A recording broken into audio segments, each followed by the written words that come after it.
now, here's Act One of The Old Ones Are Hard to Kill.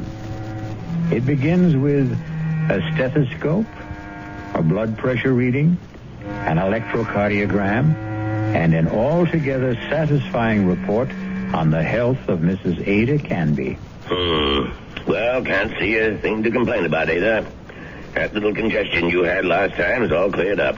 All in all, I'd say you're doing fine. For a woman my age, you mean? The older the chicken, the tougher it is to kill. That's what my grandmother used to tell me, and she lived to be 98. Speaking of relatives, you see much of Walter. My grandson? Oh, the usual once-a-year visit. And he always comes up with the same complaint. What's that? That I shouldn't be living all alone. That big house of yours must get pretty lonely sometimes. Well, the truth is, Dr. George, I'm not alone there. You're not? I decided to take in the boarder last month. Really? I haven't written Walter about it. I'm sure he'd object to my taking in a stranger, but there's really nothing wrong with Mr. Paulson, except his health, maybe. His health? What's wrong with him? Oh, the poor man's had a terrible cold for the past 2 weeks. Won't let me do a thing for him, though. Well, where did you meet this Mr. Paulson? He answered the ad I ran. He's just back from South America. Been living in Brazil for years. He's a very nice gentleman, really. He keeps himself and tends his birds. He has the loveliest blue parakeets. You can hear them chirping all over the house. Oh, it's the friendliest sound. Well, I don't see anything wrong with what you're doing, Ada. Just make sure you don't go and catch the man's cold. Well, there's not much chance of that. The poor man hardly ever leaves his room. Well, how much do I owe you? I'll send you the bill. I'm sure you'll forget all about it. Promise me you'll send it.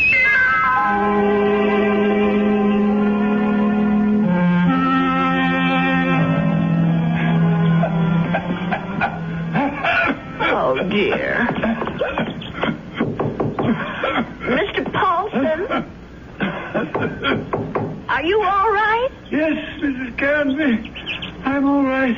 That cough sounds worse than ever to me. Why don't you let me fix you a little hot milk and honey? No, thank you, Mrs. Canby. Thanks very much. I'm going to try to get some sleep. Well, all right, if you say so. I guess it's time I was in bed myself.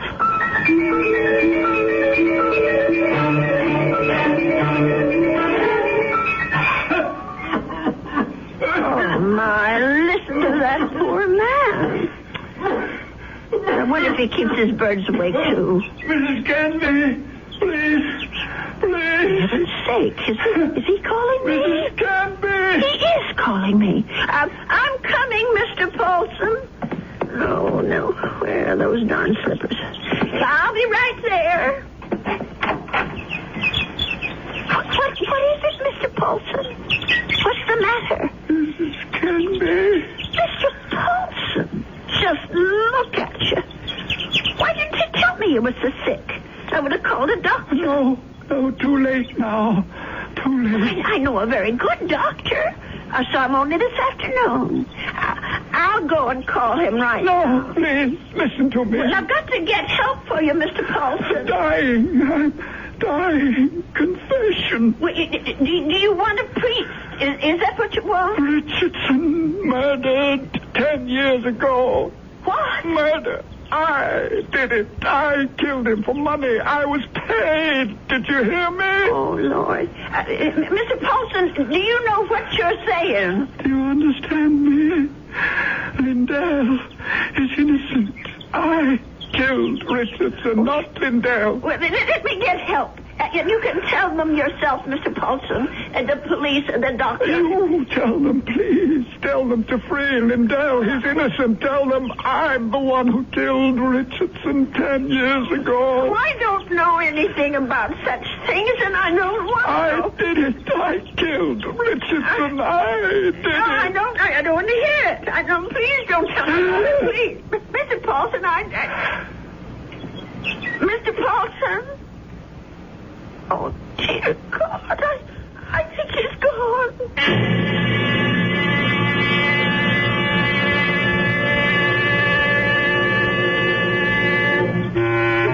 of those poor little birdies. I suppose they miss poor Mr. Paulson. I'll lay them in his room. Well, let's see about this letter now. Dear Walter, I hope you don't mind my turning to you for advice, but I really don't know what to do. It's been 3 days since my boarder, Mr. Paulson, passed away, and I still haven't told the police what the man said to me. I just can't bring myself to get mixed up in anything like this. Dear, what's the use of writing Walter? He'll probably think I've dreamed it all up. No, I'll just forget it. Only how do you forget such a thing? Those names, I keep hearing them. Richardson, Lindell. Lindell is innocent. Oh, dear God, what if it's all true? If Mr. Paulson actually murdered this Richardson and Lindell is innocent? Only, well, who are they? I wonder if the telephone book, well, why not? Let's see. Richard, all right. C-H-A-R-S. Yes, here it is. Oh, Lord, there's dozens of them. Well, I'll try Lindell. That wouldn't be as common, I don't suppose. Yes, here it is. There's only about half a dozen, then. C-L-D-L-L. Oh, my heavens. Lindell and Richardson. Both names together. Lindell and Richardson Investments. 9 Concourse 4153132. I wonder if... Well, maybe it's the only way to be sure.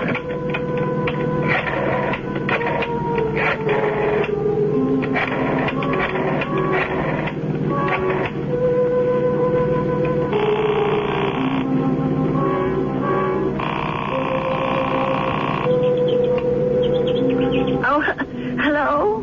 May I speak to Mr. Lindell? He isn't? Well, then what about Mr. Richardson? Oh, I see. Well, is there someone there I can speak to? Yes, please. Thank you. Hello. This is Mr. Chelton. May I be of service? Well, maybe you can. I want to know about your Mr. Richardson, about when he died. I think I did business with him once, a long time ago. Well, it's 10 years, madam, just about. But if you're interested in investment advice... Well, I'll think about it. Thank you very much. 10 years. Well, it could be a coincidence. I guess it all depends on how he died.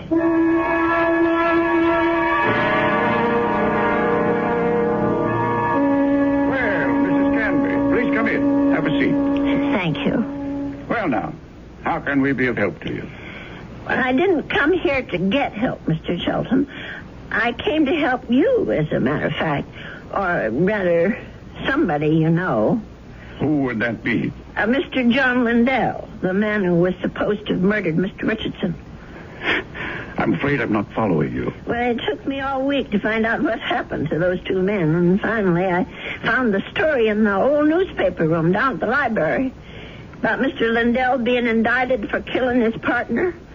But I'm sure you know the whole story a lot better than I do. Well, of course I know the story, but that was quite a long time ago, Mrs. Canby. 10 years doesn't seem so long when you're my age. Anyway, the point is that I can help your Mr. Lindell, only I can't do it alone. Did you know John Lindell? No, I didn't. Nor Mr. Richardson, for that matter. The man I knew was named Paulson. Who? I rented a room to Mr. Paulson, and he died about 8 days ago of pneumonia. I was there when it happened. Well, that's unfortunate, but... Before he died, Mr. Paulson told me something about Mr. Richardson's murder. He said Mr. Lindell hadn't been responsible, that he, Mr. Paulson, had committed it. For money. Oh, Mrs. Canby, listen to me. It was this man Lindell that bothered him. The fact that he was in prison for something he didn't do. I thought I should tell you this, Mr. Shelton, because you knew both of these gentlemen. It said so in the newspaper. Mrs. Canby, my dear woman. What? I don't know what silly story you heard, but it's completely wrong. There wasn't any question about what happened. This boarder of yours, whatever his name is, merely had an obsession. Well, just the same, I thought you could follow through on this business. Yeah. Tell the police. Because if it is true, Mr. Lindell should be freed. On evidence like that? Well, I don't know anything about evidence. I'm just telling you what I heard. Well, never mind. I suppose I should have told the police myself. Oh, wait, Mrs. Canby. Let me put your mind at rest. John Lindell is no longer in prison. He isn't? He's dead, Mrs. Canby. He's been dead for the last 3 years. Oh. He wasn't a young man when all this happened, when he accused his partner, Fred Richardson, of defrauding him and shot him dead. He died? In prison? Even if all you say is true, that this man was Richardson's murderer, you can't help John Lindell any longer. He's beyond that. But his name, don't you want to clear his name? Have you any proof? Any living witness? Just myself. Forget it, Mrs. Canby. That's my advice to you. The old wound is healed. Don't reopen it. Oh, well, it troubles me so. I haven't thought of anything else since it happened. Perhaps if I saw a minister, if I had some advice from a man of God. Mrs. Canby, now you've said something. Now you've shown me the way. That's where our answer lies, dear woman, in prayer. Mm-hmm. In the forgiveness of our dear Lord. Will you pray with me, Mrs. Canby? Pray? Here? Why not? God is everywhere. Please, join me. Dear Lord, tell us what to do. Give us your divine guidance. Show us the path to righteousness. Mr. Shelton, Help us, O Lord. Help us to understand. Teach us to forgive the sins of others and to forget them. To forget. I feel much better now, Mrs. Canby. Do you? I'm not sure. Let us turn this matter over to God, Mrs. Canby. Not to the police, but to the Lord.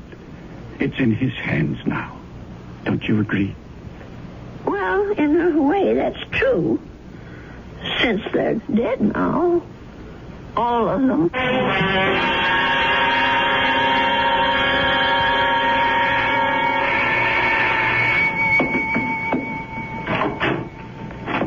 Yes?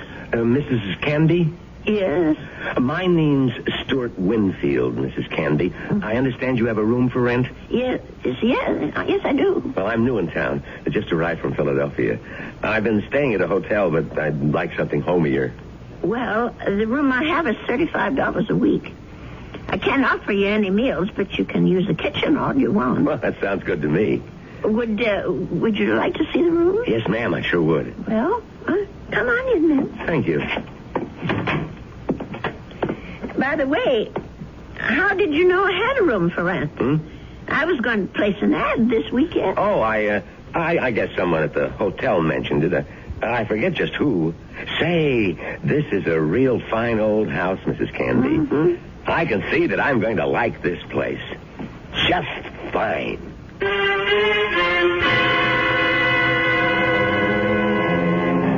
And so Mrs. Canby has a new boarder. He's a very personable young man with a great deal more charm than old Mr. Paulson had.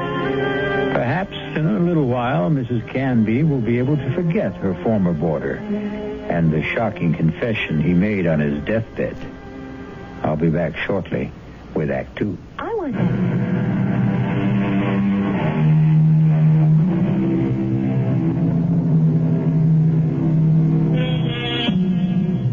Winfield took no time at all to make himself at home in Ada Canby's big old house.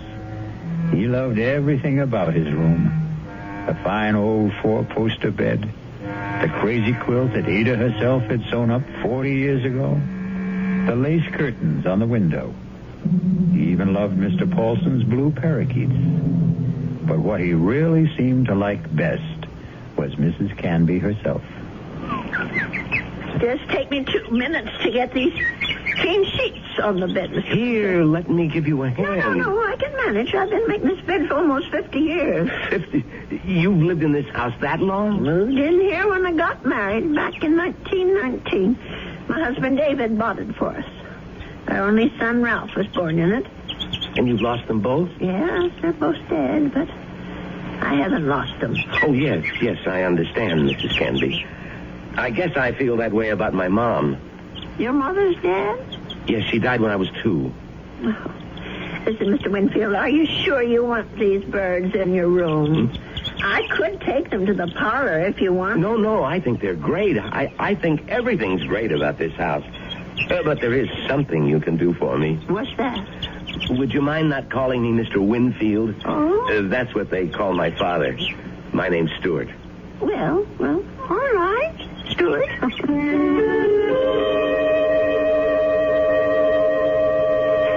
Dear Walter, I think it's about time I told you that I have a boarder in the house. Mr. Winfield is the nicest young man you could want to meet. He's a great deal friendlier than my first gentleman, Mr. Paulson, and he seems to like nothing better than to sit around evenings and talk. We talk about his home and his parents and his plans for the future. I think the poor boy misses his home and family, and I'm sort of a substitute for all that. You know, it isn't really fair, Mrs. Canby. You said I had kitchen privileges, but that doesn't mean you have to cook for me. Well, it's a pleasure, Stuart. I haven't had anyone to cook for in years. You're kidding. You mean to say you cook this good without practice? Oh, you're just being nice. I'm sure that stew is just plain ordinary. It's terrific, no kidding.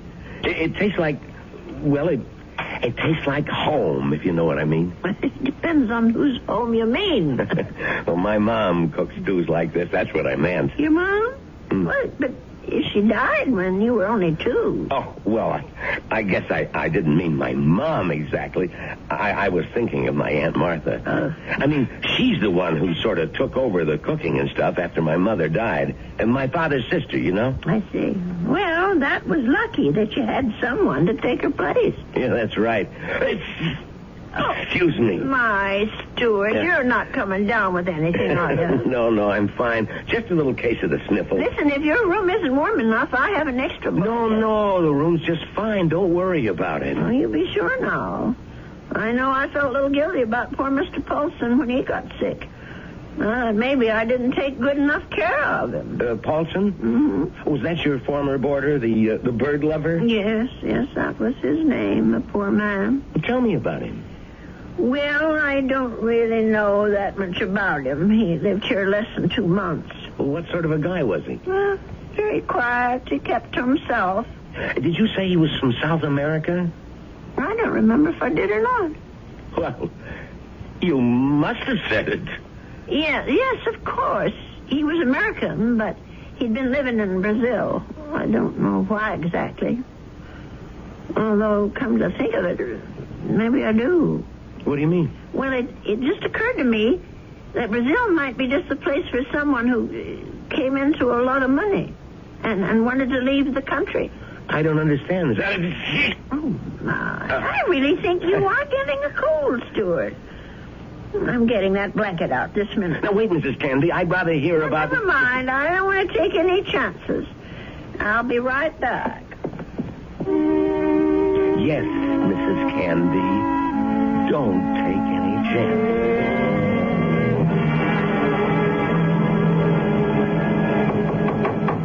Stuart? Yes? Come in. I brought you a tray, Stuart. Oh. No, you shouldn't have gone to all that trouble, Mrs. Canby. Wasn't the least bit of trouble. Besides, you've got to have some supper. Feed a cold and starve a fever. That's what I mean, I was going to come out to the kitchen and get myself a sandwich or something. You didn't have to bring it to me. Oh, look at that.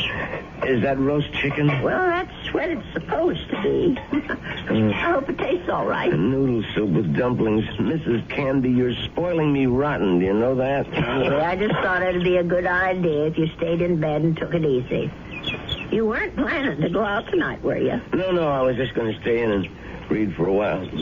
Maybe watch television. Oh, that's good. Here, I'll just set this tray down. Oh, the service here is just too good. Oh, we never finished our talk the other day about that boarder of yours, Mr. Paulson. Well, there's not much to say about him, really. Well, you said something about his living in South America. You said you thought you understood why he was living there. Sounded real interesting. Well, the truth is, Stuart, there is something to tell about Mr. Paulson. Maybe you can help me feel better about it all. About what? I'm not going to tell you if you don't eat. All right, Mrs. Canby, I'll eat. Well, it happened just about 3 weeks ago.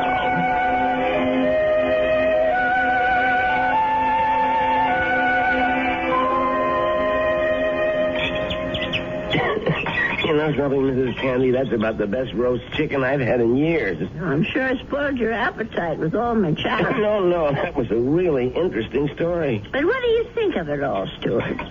No, the killer is the man who hired Mr. Paulson. Don't you see? Is it right that he should get away with it? Now, wait a minute. You're jumping to conclusions. No, I'm not. Mr. Paulson told me that he was hired to do this thing. Well, maybe he was hired by Lindell.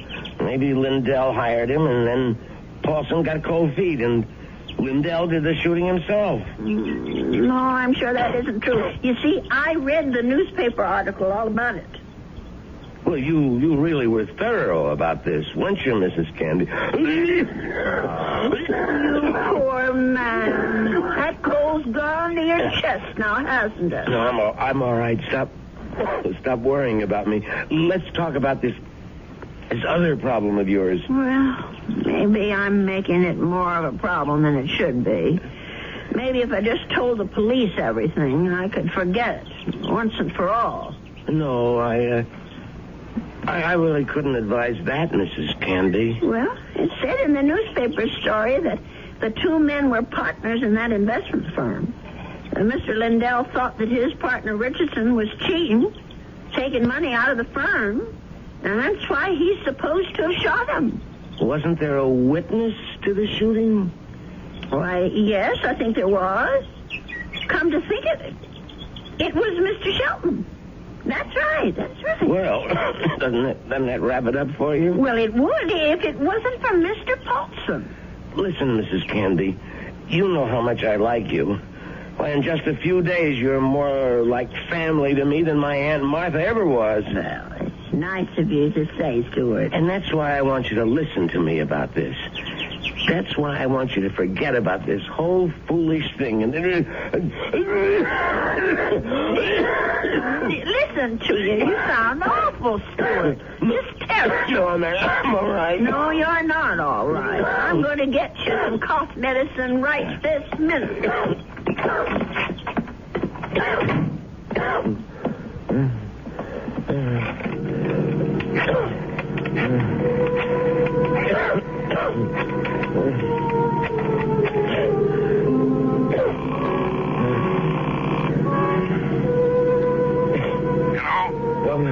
Mr. Shelton, it's me, Winfield. Well, what's happening? I think I better stick around for a few more days, Mr. Shelton. The old lady's beginning to get fidgety, if you know what I mean.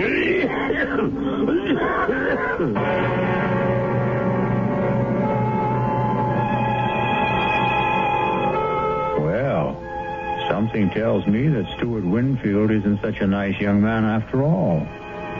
Could it be that he wasn't telling Mrs. Canby the truth about his dear mother and his Aunt Martha? Could he have not told her the truth about his plans for the future? Of course, the real issue is, what sort of plan does he have for Ada Canby's future? I'll be back shortly with Act 3. If you want to...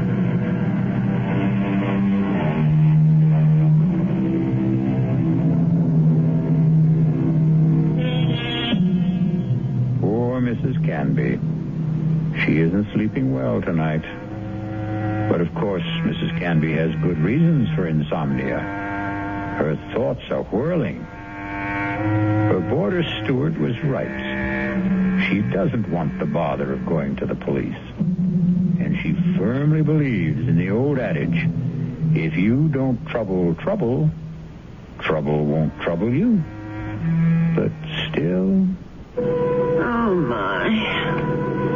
I'm just never going to get to sleep tonight. Poor Stuart. He's still coughing. I'm sure that room is just too drafty. I never should have let any boarders in until I got the windows fixed. Oh, dear. That poor boy. I'll never forget the terrible night Mr. Paulson was coughing so badly. Huh? And the way he looked, all gray and shrunken. If only I knew he was so sick. No. If only he'd never even come to this house. Mrs. Canby, I killed Richardson. I did it. Do I ever forget the sound of that man's voice? Lindell is innocent. Lindell is innocent. That poor man. All the years he spent in jail for something he didn't do. Let sleeping dogs lie, Mrs. Canby. My Aunt Martha always said, let sleeping dogs lie. Oh, if only I could get some sleep. Let us turn this matter over to God, Mrs. Canby. Not to the police. Not to the police. Not to the police. What a strange man he is, Mr. Shelton. The way he talked about God, praying at his desk. Of course, God is everywhere, but his desk. I killed Richardson. I murdered him for money. I was paid. Paid. Someone had to pay him. Mr. Paulson wasn't the only guilty one. Someone else was, too. Forget. Oh, dear Lord. Mr. Shelton. Shelton, what did that newspaper article say? The chief witness against Mr. Lindell was Arnold Shelton. But how could he be a witness to something that never happened? How could he be? I'll have to tell someone. I'll have to talk to someone. Yes, I'll tell Stuart about it. In the morning.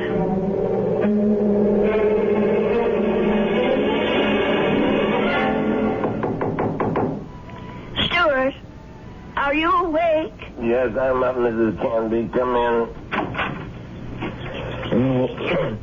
Oh, no. Now, don't tell me I'm getting breakfast in bed, too. Well, I know you had a terrible night last night, Stuart. You were coughing much worse than ever. I guess that medicine wasn't very good. Sorry I kept you awake, Mrs. Canby. No, that wasn't your fault. No.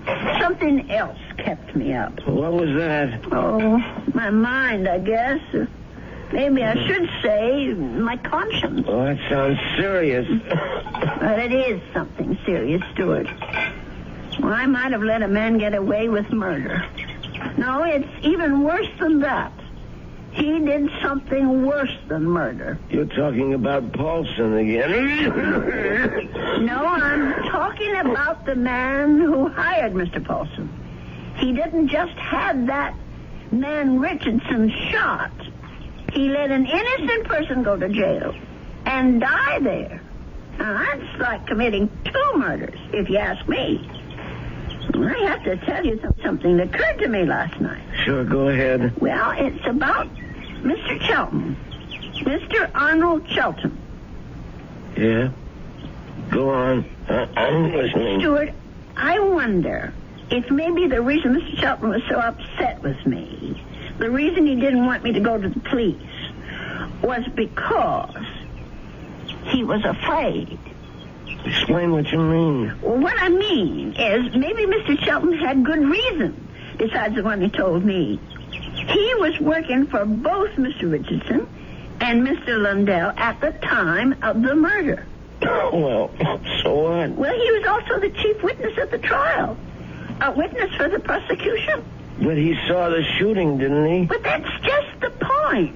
He saw Mr. Lindell shoot Mr. Richardson. Well, that's not what you told me last time. I mean that he was an eyewitness. No, that's right. He didn't actually see the shooting. He was miles away when it happened. I don't quite remember the details. There was something about a phone call, maybe? Yes, that's what it was. He claimed that Mr. Richardson was talking to him on the phone when Mr. Lindell showed up at his apartment. He said that Richardson cried out something about Lindell having a gun. And then he heard the shot. But how could that have happened if the gun was fired by Mr. Paulson? If, Mrs. Canby, that's the big little word, isn't it? If. But don't you see what I'm saying, Stuart? Arnold Sheldon had the most to gain. Gain? From what? From both these men leaving the firm. That'll leave the whole thing to him. All those customers, all the investments he handles, all the commissions, or whatever they call it. Are you accusing this guy Shelton of being the killer? Yes. It's the only answer, Stuart. Well, look, if that was the case, the police would have figured it out. But they didn't. There was nothing in the stories I read that pointed any suspicion at Mr. Shelton. I don't suppose it even occurred to them. And now, the company is all his. You don't call that evidence, do you? Well, then why didn't he let me go to the police? Why did he try so hard to talk me out of it? That man was praying to it. He was taking the name of the Lord. Oh, I'm sorry, Stuart. I'm so sorry. I won't bother you anymore. I know what I have to do anyway. Mrs. Candy. I won't be gone long, Stuart. No, wait. But the minute I get back, I'm going to call Dr. George and ask him to come over. You're sick. Never mind the doctor. You're calling the police. No, I won't call them. You're right. I don't want them tracking mud in my parlor. I'm going down to the station house and talk to them. I'll get dressed now and go straight there. Please think about what you're doing. I'll tell them what I know, and they can do the rest.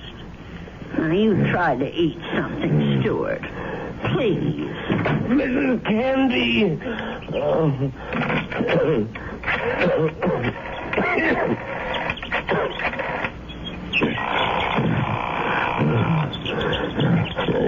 Sheldon? What is this, Winfield? I told you not to call me at the office. It's an emergency. You sound terrible. What's the matter with you? I'm sick. Only you're going to be a lot sicker. What are you talking about? The old lady. I can't stop her. She's decided to talk. What? She figured it out. Figured out exactly what you did, Sheldon, and how you did it. You fool. You've got to stop her. Do you hear me? That wasn't part of the deal, Sheldon. It's all of the deal now. The price didn't include anything like that. The price just doubled. Old ladies are always having accidents. Make her have one. Make her have one now, Winfield. All right. She's gonna have a fall down the cellar steps. Right now. I gotta get my robe on and my slippers. I gotta hurry.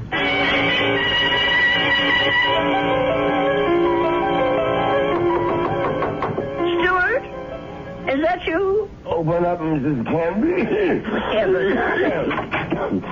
Stuart Winfield, what are you doing out of bed? Now, you go right back there this second. I gotta talk to you, Mrs. Canby, before you go to the police. Just listen to you. You're all winded. You can hardly talk, Stuart. Now, go back to bed before you catch pneumonia, too. Now, don't go, Mrs. Canby.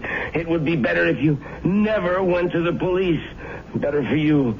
Better for me. For you? I don't understand. Well, then, I wouldn't have to hurt you, Mrs. Canby.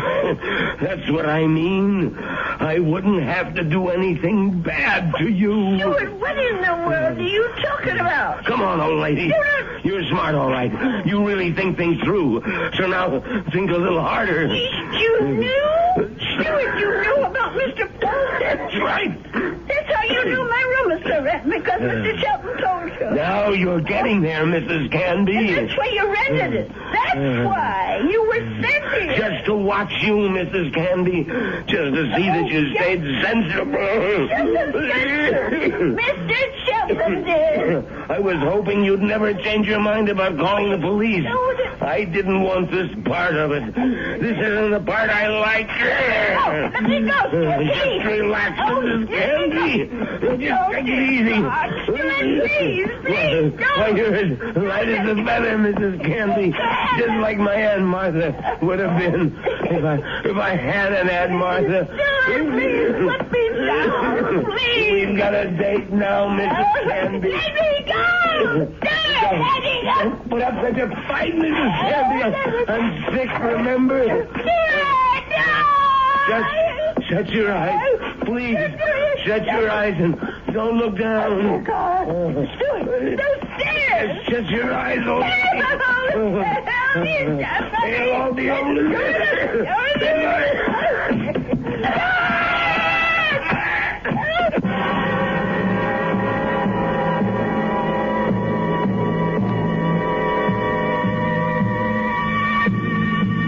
It's all right now, Ada. Just be glad that it wasn't you at the bottom of those stairs. Well, will he be all right, Dr. George? Now, what do you want to worry about that man for? Truth is, his injuries don't amount to very much. A couple of broken ribs seem to be the worst of it. But he'll be a patient for some time before they can put him in prison where he belongs. Him and his friend. What was that man's name again? You mean Mr. Chelton? Have they arrested him? Yeah. That's what the police detective said. I don't understand. Stuart's injuries aren't serious. It's not the fall that made Winfield so sick. His case was diagnosed as simple pneumonia at first. And then I remembered about your first boarder. Nelson, was it? No, Paulson. Yes, Paulson. But he had pneumonia, too. He died of it. Oh, is pneumonia contagious? Yes, it is, but this disease was even more contagious. It's a pneumonia caused by a disease called psittacosis, better known as parrot fever. You get it from sick birds, like the parakeets in your spare room. Oh, no. Mr. Paulson's bird. Sorry, Ada, but they had to be taken out and destroyed. Oh, what a shame. There's one reason I feel sorry for them. They saved your life. Made Mr. Winfield too weak even to throw a little old lady down a flight of steps. Those poor little creatures. Yeah, but you can be grateful they didn't make you sick, too. Parrot fever is so contagious that no more than one person in 1,000 could be exposed to it and escape infection. It was pretty darn close to a miracle, Ada. We're hard to kill, Doctor. Remember? The old ones are hard to kill.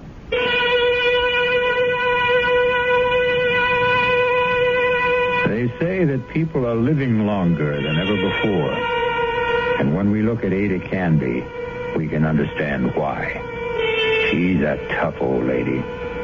So tough she could withstand the threats of man, beasts, and bird. So let that be a warning to all those who think that our senior citizens are easy prey for crime. Watch out. They may turn the tables on you.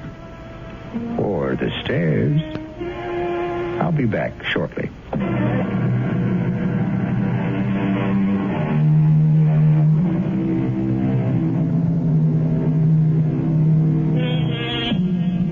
We have one final comment for you on behalf of Ada Canby and old people everywhere. There's a saying, There's no fool like an old fool. But it's also true that there's no wisdom and strength like old wisdom and strength. There. Does that make you feel better about your next birthday? Our cast included Agnes Moorehead, Leon Janney, and Roger DeKoven. The entire production was under the direction of Hyman Brown. This is E.G. Marshall inviting you to return to our Mystery Theater for another adventure in the macabre. Until next time, pleasant dreams.